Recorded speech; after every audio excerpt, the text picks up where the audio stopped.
I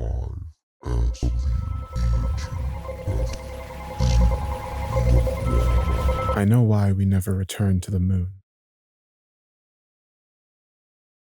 My grandfather was a combat pilot. Even though he always felt distant, I liked him. When I grew older, I realized that he was always aware and always looking for any signs of danger.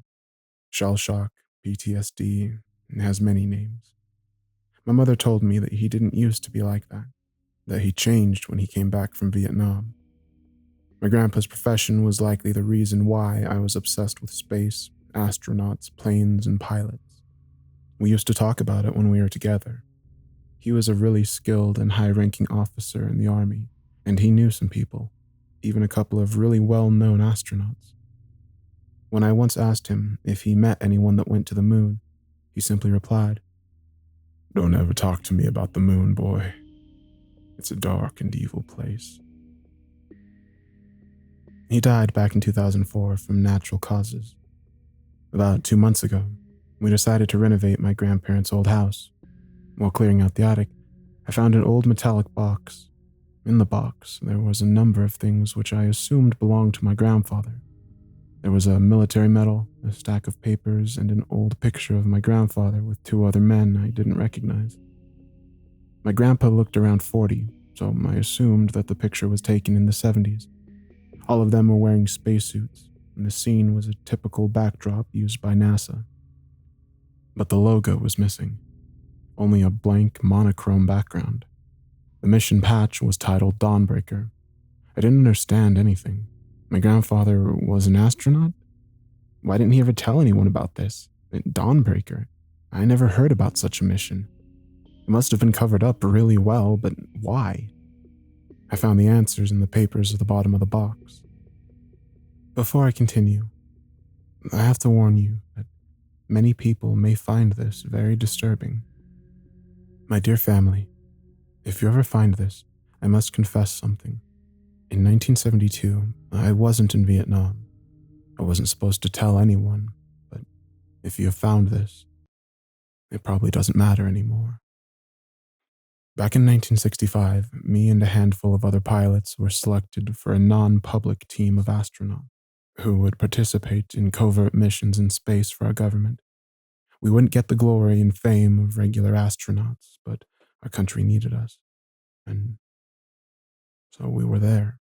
In early 1972, we were told that for an unspecified period of time, our country had a secret satellite orbiting the moon. They never told us what it did or why it was there, just that a few weeks prior it had crashed to the surface on the dark side of the moon for unknown reasons, and that the data it carried was crucial.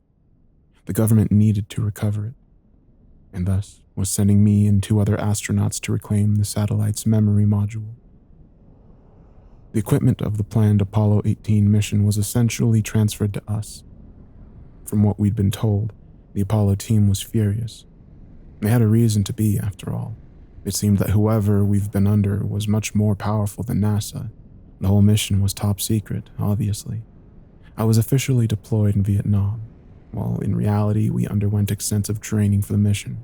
After a couple of weeks, we found ourselves standing on the launch pad, in front of this behemoth of a rocket that would take us to the moon. I was the mission commander, while Lieutenant Carver was the Lunar Excursion Module, LEM, pilot, and Lieutenant Ackerman was the Command Service Module, CSM, pilot. The flight to the moon took roughly 3 days. After arriving, we made a couple of orbits around it. Each time we flew behind the horizon created by the moon itself, I felt a bit of helplessness when our communication to the world went dark. As the signal got obscured by the spherical mass of rock and dust below us, the dark side of the moon is nothing like the light side, which we see on an almost daily basis. Instead of smooth gray fields and tranquil lunar seas, it was completely covered in dark, deep craters and holes, like as if it was being slowly eaten away by the universe itself. It was finally decided to begin the descent to the surface. Me and Carver exchanged wishes of good luck with Ackerman, and in the lunar module, named Sharon, we separated from the CSM named Trinity. After we announced, "Sharon has touched down. Our response wasn't cheers and applause, but just mere, "This is Trinity. Congratulations, Sharon. I'll relay the news on the other side. Be safe out there, pals." Just like that, we became cut off from the rest of the world. Ackerman was our only link. While he was above the light side, he could communicate with ground command, and while above the dark side, he could communicate with us. Never both at once. Even though the CSM's orbital period was roughly 2 hours, we would be in touch for only about 35 minutes on each orbit. We landed on a flat plain inside a huge crater.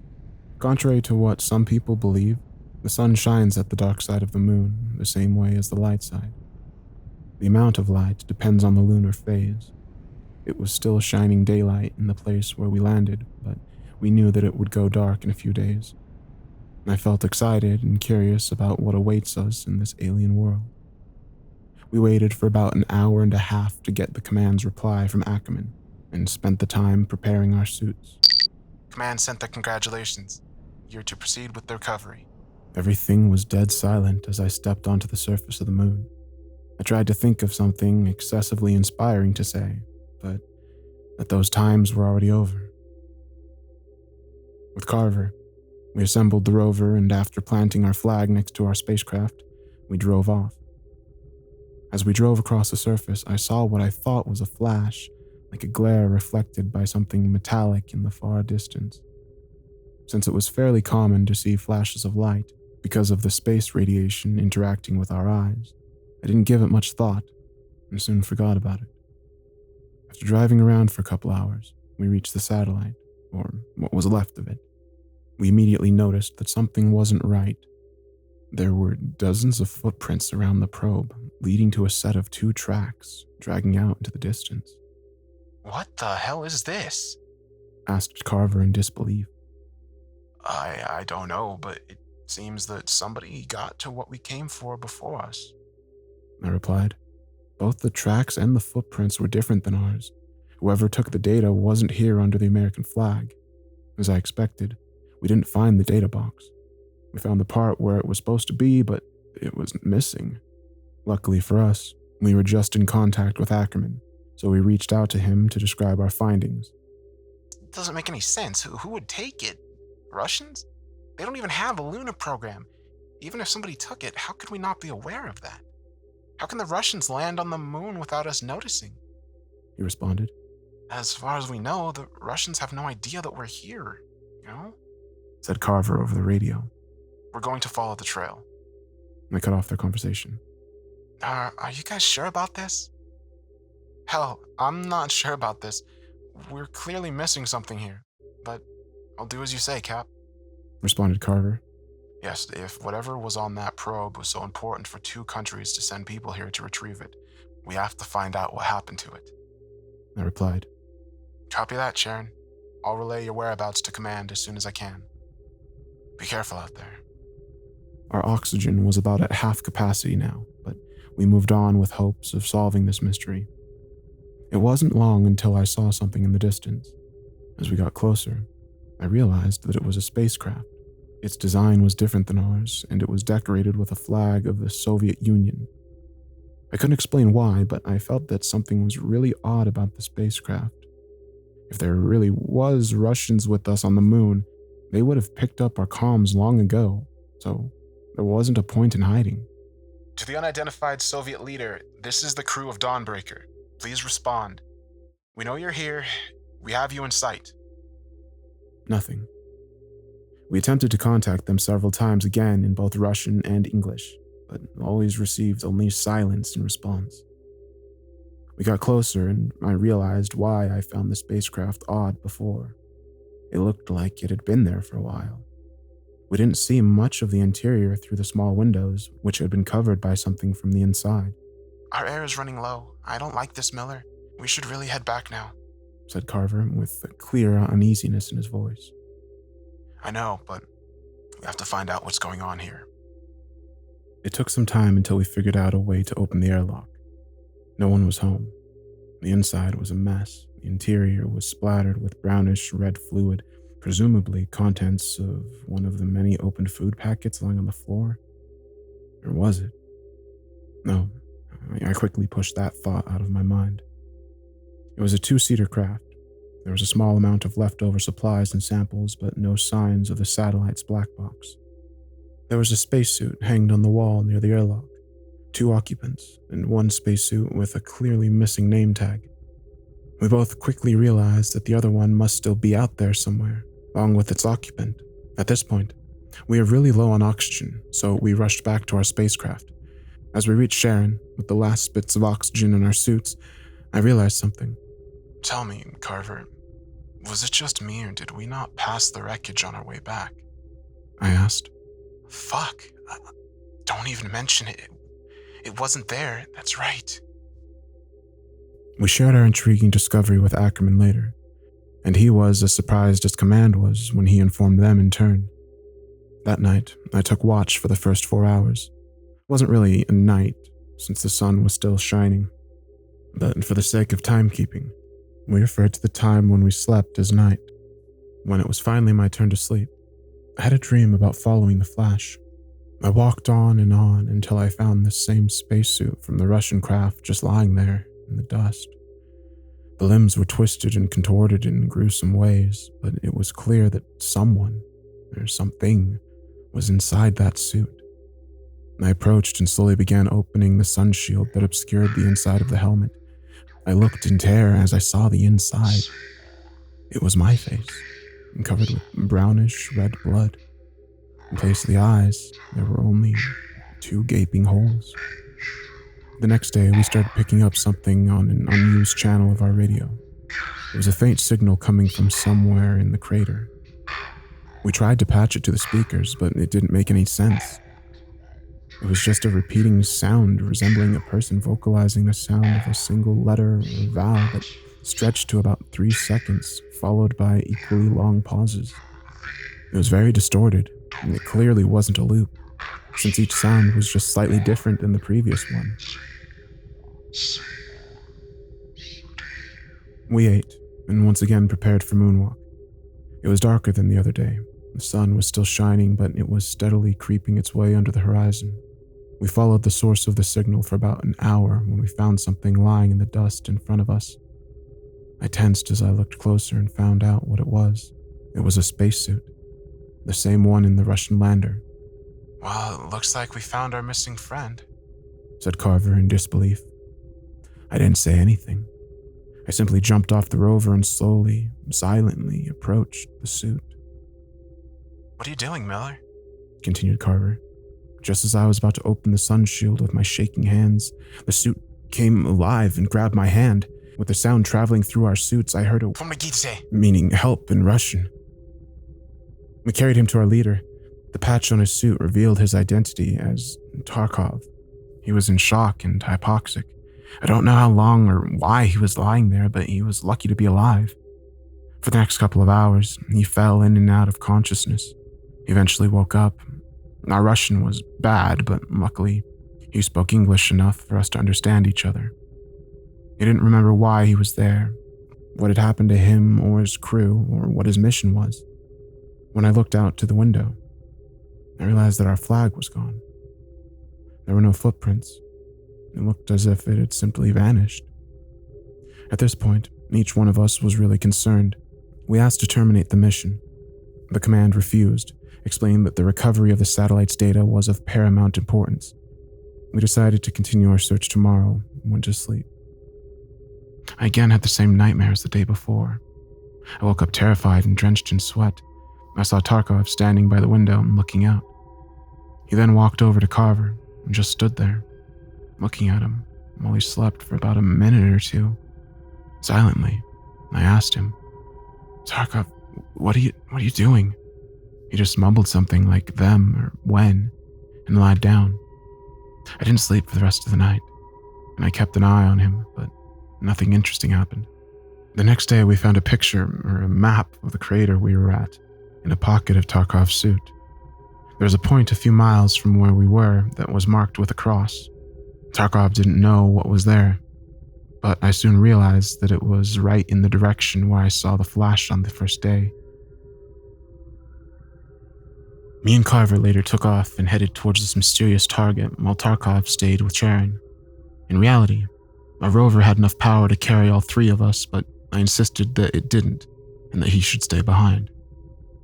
I don't trust this guy, I said to Carver, after I was sure that Tarkov was out of range of our short-range radio. We land on the moon, and we don't find the box, and suddenly the probe is gone. Then we find a supposed-to-be-dead Russian who doesn't remember when was the last time he took a shit. And now we're heading towards an inconspicuous place that was marked on his map he knows nothing about. You bet I don't trust him. Hell, I don't trust a single step I take in that direction, he replied. What are we going to do about him? He asked later. I don't know yet, but we can't take him with us. Neither the LEM or CSM is built for an extra passenger. You know that, I responded. I'm afraid he knows that too, replied Carver. The sun was setting. After driving for a while, we reached something. We reached something that puzzles me to this day. Right there, right in front of us, was something I can only describe as a three-sided pyramid. It was about 10 feet tall, and its surface was completely smooth and black as night. What in the world is this? Asked Carver, with a shiver in his voice. We walked around it and took pictures. What the fuck? I suddenly heard through my radio. I turned around and saw Carver frozen in place, staring at something. There, in the remaining faint light, was a spacesuit about 20 feet away from us. I recognized the missing name patch and realized that it was the suit from the Russian spacecraft. It was standing upright, on its feet. The sunshield was open to reveal a sight that terrifies me to this day. It was empty. The suit was empty, but it was standing upright. I came back to my senses after I heard a crackling noise coming from my radio. You don't belong here. It spoke in a low, deep, distorted voice. Then out of nowhere, I was blinded by an intense flash of light. But when I recovered, the thing was gone. Carver, are you alright? I asked. He was silent at first and then replied, Man, fuck NASA, fuck the army, fuck the satellite, fuck this whole mission. I want to get out of here now. Without any debate, we ran to the rover and drove off back to Sharon. When we came back, the sun had already fallen below the horizon and it was completely pitch black. The airlock was open and Tarkov was standing in front of the module in his suit. Damn it. In the rush, we completely forgot about him. I approached him and started. Listen, Tarkov, there's something you... I stopped when I noticed he was holding something behind his back, but it was too late. He swung and struck me with a sharpened rod. I hit my head on the inside of the helmet and dazed fell to the ground. When the ringing in my ears stopped, I saw him and Carver fighting in the dust. I stood up and threw myself into Tarkov, propelling us both a dozen feet away. Before I was able to stand up again, he was already on top of me. We struggled, and just as he got grip on the lever that was used to release my helmet, I struck his head with a sharp rock. His visor cracked, and while his air was slowly escaping his suit, I picked myself up and grabbed the rod. It was already stained with blood. He lunged at me, but I stabbed him in the chest, then he fell on top of me. And when our helmets touched, he spoke as the last of his air was pulled out of his lungs. He is not your friend. Follow the voice. I picked myself up and walked over to Carver. I saw that his suit was punctured on the thigh, and brownish red blood was being sucked out into the airless vacuum all around us. When I brought him inside to Sharon, I realized that our first aid kit was gone. He was bleeding a lot and I managed to slow it down, but I had to treat him properly. I was afraid that if we took off, he would bleed out in zero gravity even faster. There was a med kit in the Russian thing, wasn't it? He said. Yeah, I replied. Miller, you have to go and get it. Fuck, it's not that far from here, is it? Said Carver. No, it's not. Are you sure you can hold on until I get back? I asked. Yeah, just go. So I went. Don't die on me, Carver. That's an order, I said before leaving. As I said, it didn't take long until I reached the Russian lander, but it felt like ages. Throughout the whole journey, I waited for something to jump out of the darkness around me. I wasn't surprised when I saw that the suit that was previously hanged on the wall was now missing, but still, I felt a shiver run down my spine. I took their medkit and headed back as soon as I could, but I couldn't stop thinking about Tarkov's last words. He is not your friend, I kept repeating inside my head. I then switched the channel on my radio to the one where we heard the incomprehensible noise. It was still on. I realized that it was stronger in one particular direction. Follow the voice, I said to myself. Was this the voice Tarkov meant? Who's not my friend? Tarkov? Carver? The mission commander back at Earth? I had to find out. I drove off in the direction of the signal. After driving for at least 15 minutes, I reached a small crater about 30 feet in diameter. With my headlight on, I immediately saw that something was inside, but I couldn't recognize it yet. I stepped over the edge and walked into the crater and switched my light on to full intensity. I stood there, paralyzed with raw terror for what felt like hours. There was a rectangular block of the same material as the pyramid in the center of the crater. A body was lying on top of it. Its limbs were contorted in the most twisted and gruesome way possible. His eyes were missing, and in their place there were only 2 gaping holes. It was Carver. There was a small box stuffed inside his mouth. It was the black box from the satellite. I took the box and ran out of there as fast as I could. Carver was dead. If Carver was dead, then who was the Carver I left in the Sharon? He is not your friend. Was the only thing I had in my mind the rest of the way back. When I returned, Tarkov's body was gone, but Carver was still there, lying, bleeding. But it wasn't Carver. What was that thing? Thank God you're back, Miller, said Carver. Not Carver. Carver was dead. Mutilated. Dead. Miller, are you alright? Continued Not Carver. Yeah, I've got the kit, I replied. It couldn't know that I know. It couldn't know. I treated its wound, and the bleeding finally stopped. I strapped it in, then strapped myself in. I didn't tell him, that I found the black box. I didn't tell it that I found him. With the engine roaring below us, Sharon split in half, and the crew compartment pushed us up into the void while the legs stayed planted on the lunar dust eternally. Now, I already wrote on several occasions that I felt minutes pass as if they were hours. The ascent and rendezvous took only a bit more than a dozen of minutes, but those minutes felt like decades. I wanted to scream so loud that my lungs would break, and I wanted to vomit, but I couldn't because it would find out. I wanted to black out, but I couldn't. I had to save Ackerman. After several lifetimes, we finally docked with Ackerman in the Trinity. Throughout the whole ordeal, we kept him updated, but meeting him was different. He was scared, but I was scared even more. He didn't know that Carver was not Carver. I did know. I did unstrap first and pushed Ackerman out of the docking tunnel. I did kick Carver, not Carver, in the face when he tried to follow. I did close the docking tunnel behind me. "What the hell are you doing, Miller? What's wrong with you?" shouted Ackerman and slammed me to the wall of the command module. Don't open it, Mike, it's not Carver. That thing in the LEM is not Carver, do you understand? I shouted back in pain. Even though he was a battle-hardened soldier, Ackerman finally broke into tears. I floated past him over to the controls, and before I undocked to Sharon, I glanced at the docking tunnel window one last time. And there it was. A thing with Carver's face, body, but not Carver, staring at us, but his eyes were completely smooth and black as night itself. He opened his mouth in a way that was simply not possible for a human, let out a loud, disturbing screech that I wish I could forget so much. In a heartbeat, it turned to dead silence as the Sharon detached from the CSM and drifted into the void.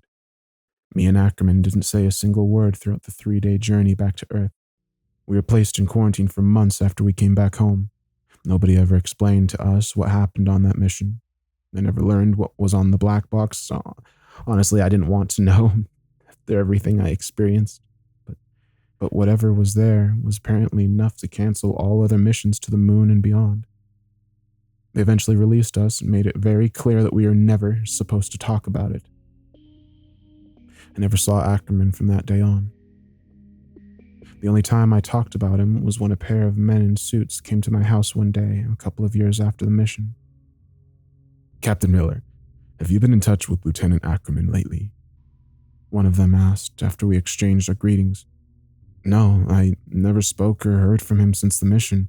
Did something happen?" I replied. I'm sorry to tell you, but Lieutenant Ackerman was found dead in a nearby forest yesterday. I had to sit down. I didn't know him that well, but we spent a considerable amount of time together in training. We lived through hell itself together, so it was more than enough for me to consider him a friend. Poor Mike. How did he die? I asked. We don't know yet, but he had multiple fractures on all of his limbs. His eyes were gouged out. I can't brush off the need to find out more about what happened to my grandfather and his colleagues. I hope that one day, soon, if possible, I'll be able to find out more about his Dawnbreaker mission.